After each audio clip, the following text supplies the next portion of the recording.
क्या लगा रॉकी मर गया? सोने को बनकर निकलने में तपना तो पड़ता ही है।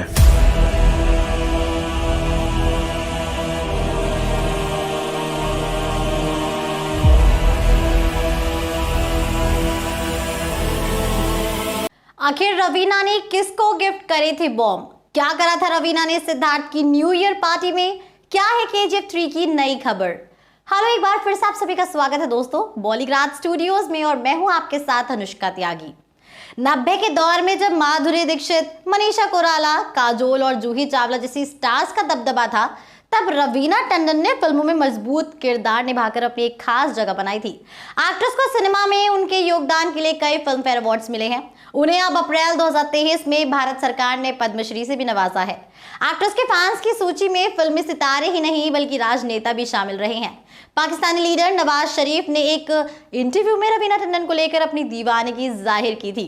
मीडिया रिपोर्ट्स के अनुसार पाकिस्तान के पूर्व प्रधानमंत्री नवाज शरीफ ने कभी किसी इंटरव्यू में रवीना टंडन को अपनी पसंदीदा एक्ट्रेस बताया था। कुछ सालों बाद 1999 में कारगिल युद्ध के दौरान कुछ भारतीय सैनिकों ने बमों पर लिखा रवीना टंडन की ओर से नवाज शरीफ को भेंट। अब सैनिकों ने इन बमों को पाकिस्तान के खिलाफ इस्तेमाल करने की योजना बनाई थी। बता दें दोस्तों कि इन दिनों रवीना KGF 3 की तैयारियों में जोरों शोरों से लगी हुई हैं। दोस्तों, अब जब इन बमों की तस्वीर पत्र और पत्रिकाओं में छपी तो भारतीयों ने मजेदार संदेश की तारीफ करते हुए सैनिकों का हौसला बढ़ाया था।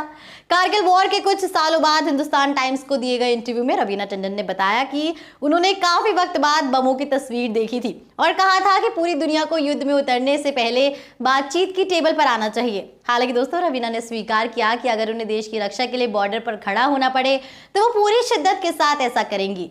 अब रवीना टंडन 90 के दौर की सबसे ज्यादा फीस चार्ज करने वाली एक्ट्रेसेस में से एक थी। उन्होंने फिल्म पत्थर के फूल 1991 से बॉलीवुड में डेब्यू किया था। उन्होंने 22 फरवरी 2004 को अनिल थडानी से शादी की थी। कपल के 2 बच्चे हैं जिनका नाम राशा और रणबीर है।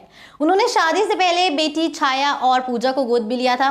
एक्ट्रेस ने अपने दौर में दिलवाले, मोहरा, जिद्दी, लाडला और दमन जैसी काफी यादगार फिल्मों में काम किया था दोस्तों।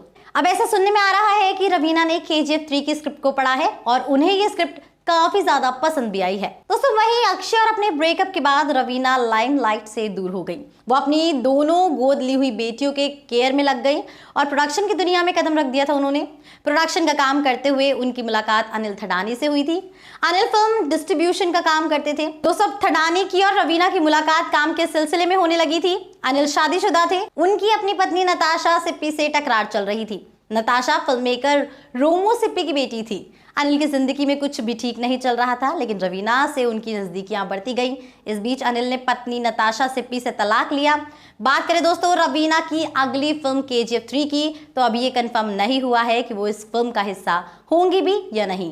दोस्तों, फिर रवीना टंडन और अनिल थडानी ने नवंबर 2003 में सगाई की और फरवरी 2004 में शादी कर ली थी। दोनों शादीशुदा जिंदगी को एंजॉय कर रहे हैं, लेकिन एक दिन रवीना टंडन और अनिल थडानी की पूर्व पत्नी नताशा के बीच एक पार्टी में लड़ाई हुई। रितेश सिद्धवानी की न्यू ईयर पार्टी में दोस्तों अनिल रवीना के साथ पहुंचे थे। नताशा अपने दोस्तों के साथ वहां पहुंची हुई थी।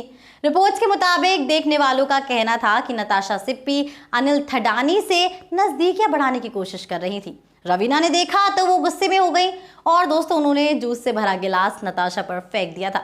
इसके बाद नताशा का कहना था कि रवीना की वजह से अनिल उनसे अलग हुए हैं। इस लड़ाई के बाद रवीना टंडन ने मीडिया में इंटरव्यू दिया और इस घटना के बारे में बातचीत भी की थी। दोस्तों, एक इंटरव्यू में कहा था उन्होंने, और जो हुआ उसका मुझे बिल्कुल भी अफसोस नहीं है। मेरे पति अनिल भगवान और मेरे पति के बाद सबसे शुद्ध और साफ सुथरे इंसान हैं। मैं किसी को भी उन पर इल्जाम लगाने नहीं दूंगी। उनका कोई भी अपमान मेरा अपमान है। कोई भी मेरे परिवार को बदनाम नहीं कर सकता। दोस्तों, अब देखना ये होगा कि रवीना KGF 3 पर क्या नई अपडेट देती हैं। आप इस फिल्म के लिए कितने एक्साइटेड हैं कमेंट सेक्शन में जरूर बताइएगा। हमारे आज के राइटर हैं निखिल।